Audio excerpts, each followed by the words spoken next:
I think Dr. Anderson is probably better aware than I am of the level of tensions between Pakistan and India in the past decades, and especially a few years ago, the disruption of the dialogue process. We have almost just now started the process again.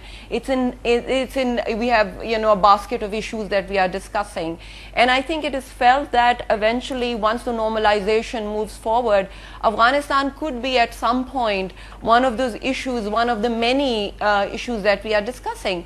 But to bring India into a kind of a trilateral, how he mentioned, the way you spoke about it, I think you were visualizing more of a trilateral setup or a quadrilateral setup, India, Afghanistan, Pakistan, US. I think that's very questionable. First of all, India is a major investor or a bilateral donor in Afghanistan. It has good relations with Afghanistan, but India is not the only player, not the only bilateral donor. There's Japan, huge bilateral donor to Afghanistan, huge investor in Afghanistan's reconstruction. There is China.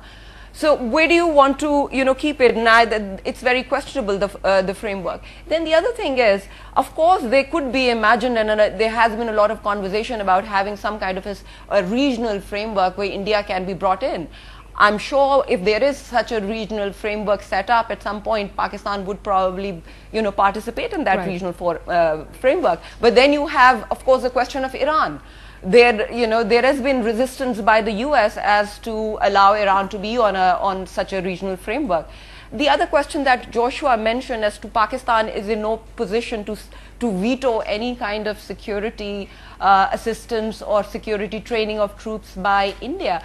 I beg to differ on this, because I think if the whole world is focusing, especially in the past 2 weeks, on what Pakistan does, the omission of what it doesn't do or what it should be doing in Afghanistan, I think it's a bit kind of unrealistic to expect that Pakistan similarly probably not have a veto, but not have a clear opinion and a clear stake in how things fold inside Afghanistan, how they take place inside Afghanistan, and how they ultimately affect our security. Right. Thank you. Simple, the question raised by Dr. Walters was also that when we talk about Indo-Pak trade, what role does the military play? And the military will try to hinder this trade process. Your comments on that?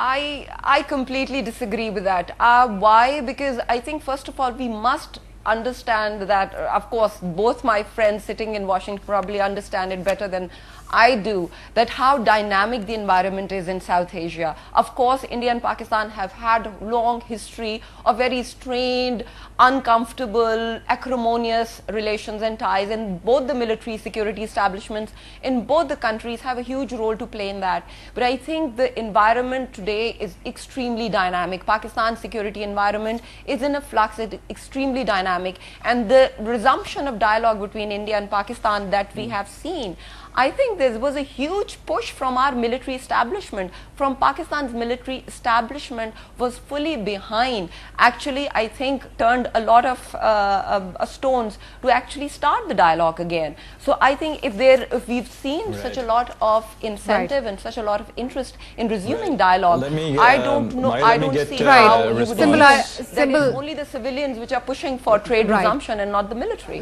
Simple, let's cross over to Washington again. Yes, Raza, I believe Dr. Walters wants to add on something, wants to respond to something. Go ahead. Right.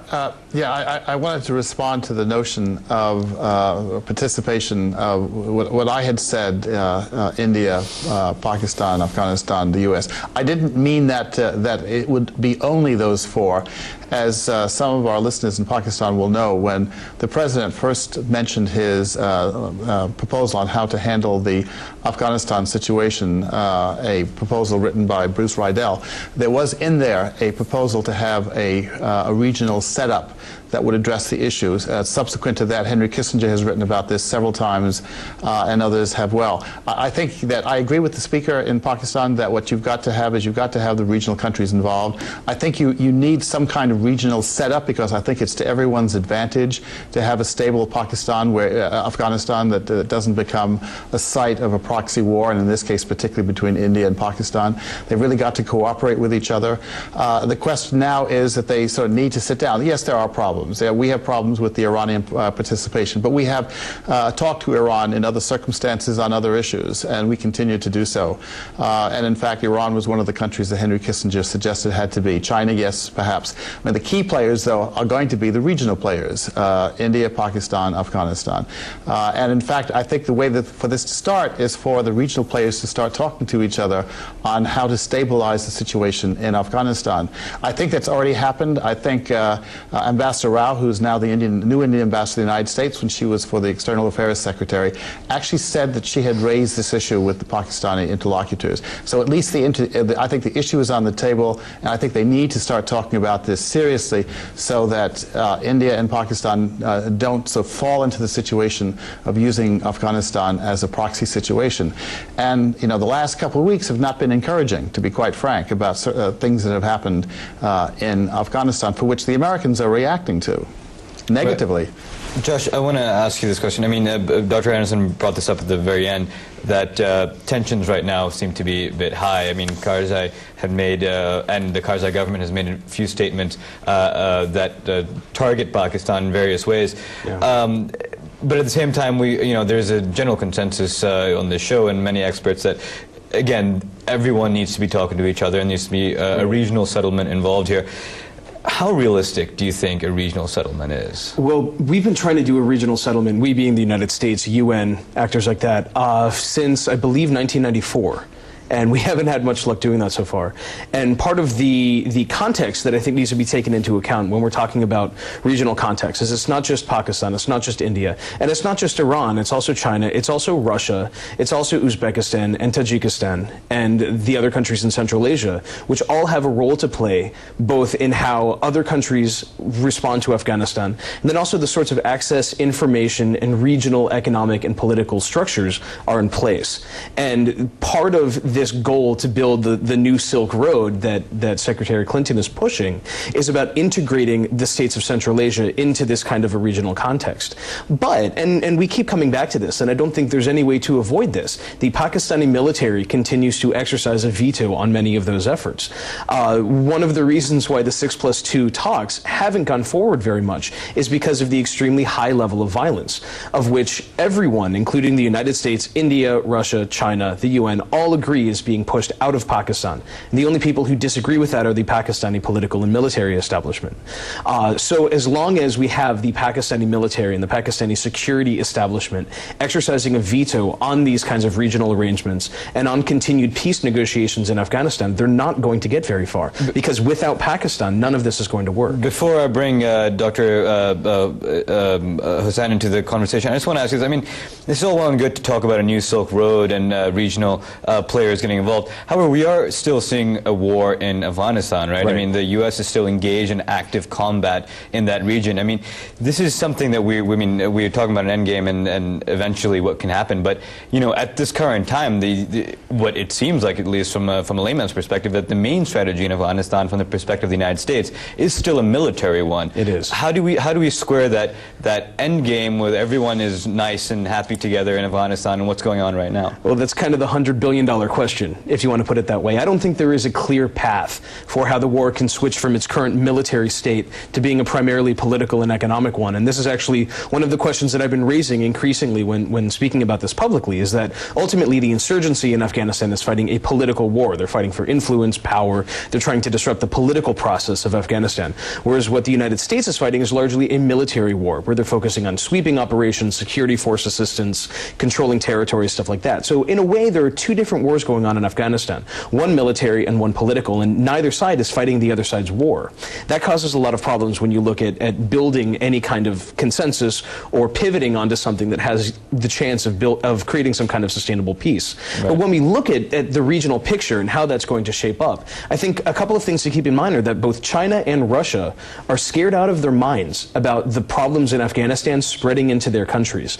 Both of them struggle with issues of Islamist militancy. Both of them have pointed the finger finger at Pakistan in a lot of ways for funding that. China recently, which was a huge surprise given their tight relationship with the Pakistani government, were complaining publicly in the international press that Pakistani militants are going into northwest China, into Uyghur areas of China, and fomenting terrorism. Russia's been complaining about the same thing, going through the Islamic movement of Uzbekistan, which is hiding out in northwest Pakistan, or other groups within Pakistan, and then filtering their way into Russia. About this. So there's a lot of concern about this metastasizing out of control, and I think we need to keep that into account as well. I want to go straight over to Karachi. Dr. Hussain, I want to bring you in on this. This is something that was brought up here in Washington, is this idea of the new Silk Road and this passage through Central Asia into South Asia. It's something that the State Department here in Washington has been pushing.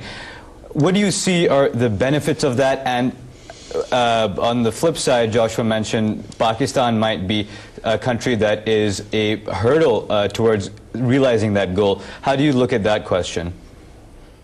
I think I very humbly and respectfully disagree with both the guests in Washington, who have a very peculiar notion about the exaggerated role of the military. One of them saying the military is vetoing all the good things which are happening in region. The second one is saying that the military is actually responsible for retarding the Indo-Pakistan trade. Far from that, since the assumption of the power by the democratic government, like Pentagon, like CIA, who have a say in the matters before the interagency deliberations and conferences in the White House, similarly, the military has a say, along with this, with the Foreign Office, along with the Ministry of Economic Affairs and the Finance, as to what their viewpoints is. But that viewpoint does not prevail all the time. In some cases, it may carry the day, but in other cases, it doesn't. So to create this kind of myth and the monstrosity about the military and the ISI in the United States is something which really amazes me, because this completely takes the discourse from a rational and a very dispassionate solution to a blame game and to attribute motives which are not at all realistic.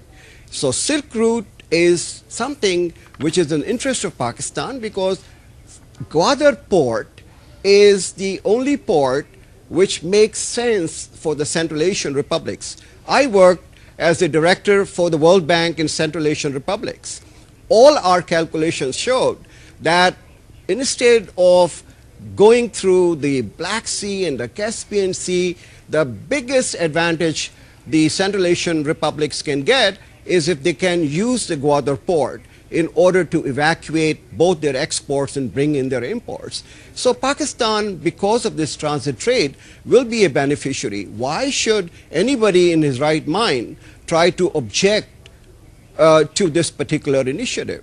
And so I personally think that this whole discourse is very one-sided, where all the blame is being put on Pakistan. Even what is happening in the Western China has been happening for a very long time. There may be some elements, disgruntled elements from China, who have come in this porous border between India and Pakistan, but Pakistan has been quite clear that there is no move on the part of the Pakistani government or the Pakistani military, and we catch these people and give them to China or give them to Russia, wherever they are coming from, Uzbekistan. So I think this is a rather unfortunate kind of discourse we are carrying on. Dr. Hussain,